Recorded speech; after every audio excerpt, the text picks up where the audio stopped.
Sa edad na 26 years old, muling pinatunayan ni Jessie Bam Rodriguez kung bakit siya itinuturing na isa sa pinakamahuhusay na pound-for-pound fighters ng kanyang henerasyon matapos durugin sa pamamagitan ng 6th round knockout si Antonio Vargas upang maagaw ang WBA Bantamweight World Championship at opisyal na maging isang 3-division world champion. Ngunit habang ipinagdiriwang ng kanyang mga tagahanga ang napakalaking tagumpay na ito, may isang tanong na agad bumalot sa boxing world. Handa na nga ba talaga si Bam Rodriguez para kay Naoya Inoue? Bagamat impresibo ang kanyang pagtapos kay Vargas, maraming boxing fans at analysts ang nakakita ng ilang bagay na nagbigay ng pangamba sa posibleng kinabukasan ni Rodriguez laban sa tinaguriang Japanese Monster. Sa unang mga rounds ng laban, hindi naging madali ang trabaho ni Bam. Paulit-ulit siyang tinamaan ng malilinis at matitigas na suntok mula kay Antonio Vargas. May mga pagkakataon pang tila napipigilan ang kanyang opensa habang unti-unting namamaga ang kanyang mukha sa gitna ng bakbakan. At mas lalong naging kapansin-pansin ang sitwasyon ng aminin mismo ni Rodriguez pagkatapos ng laban na talagang nasaktan siya sa ilan sa mga suntok ni Vargas. Kung si Vargas na hindi naman kilala bilang isang elite knockout artist ay nagawang mapatigil at mapayanig si Rodriguez sa ilang bahagi ng laban, paano pa kaya kung si Inoue na ang nasa kabilang sulok? Ito ang tanong na paulit-ulit na ibinabato ngayon ng mga eksperto. Ayon sa ilang boxing analysts, masyado pang maaga para itulak agad si Bam Rodriguez sa isang laban kontra Inoue.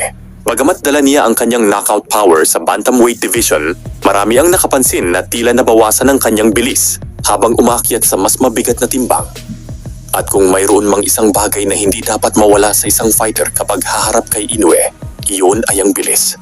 Dahil sa bawat pag-akyat ng dibisyon, hindi lamang lakas ang sinusubok, kundi pati tibay, reflexes, at kakayahang tumanggap ng mas mabibigat na suntok. Kaya para sa ilang eksperto, mas makabubuting manatili muna si Rodriguez sa 118-pound division at mag-ipon pa ng karanasan laban sa mga elite bantamweights bago subukang hamunin ang pinakamapanganib na pangalan sa lower weight classes. Sa katunayan, maging ang kanyang trainer na si Robert Garcia ay tila hindi pa rin nagmamadali. Sa halip na agad itulak si Bam sa direksyon ni Inoue, nais muna raw ni Garcia na makita ang kanyang alaga na sumabak sa isa pang malaking laban sa bantamweight division. Isa sa mga pangalang lumilitaw sa ngayon ay si WBO Bantamweight World Champion Christian Medina. Ito ang laban na nais munang makita ng kampo ni Rodriguez bago pag-usapan ng posibleng super fight laban sa Japanese superstar. Kapansin-pansin ding hindi nabanggit ni Garcia ang pangalan ni Takuma Inoue na dati niyang kinukonsiderang susunod na kalaban ni Bam. Para sa ilang observers, maaring indikasyon ito na mas maingat na ngayon ang kampo sa pagpili ng mga susunod na hakbang.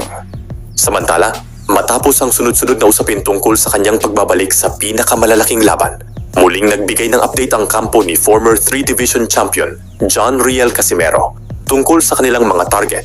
Una sa listahan ang dating Unified Super Bantamweight Champion na si Murodjon Akhmadaliev. Nananatili rin umanong open ang posibilidad na makaharap ang Mexican contender na si Alan David Picasso. Ngunit para kay Coach Jason, kapatid at trainer ni Casimero, mas mainam kung unahin si Junto Nakatane. Ayon kay Coach Jason, naniniwala siyang isa itong laban na gustong-gusto ng mga fans at isa ring laban na kayang magbukas ng pinto patungo sa mas malaking oportunidad para kay Casimero. Hindi rin lingid sa marami na si Nakatani ay isa sa mga pinakarespetadong pangalan sa Japanese boxing ngayon. At kung may isang panalo na kayang maglapit kay Casimero sa pinapangarap na laban kontra kay Naoya Inoue, para sa maraming fans, si Nakatani ang tamang tao upang talunin.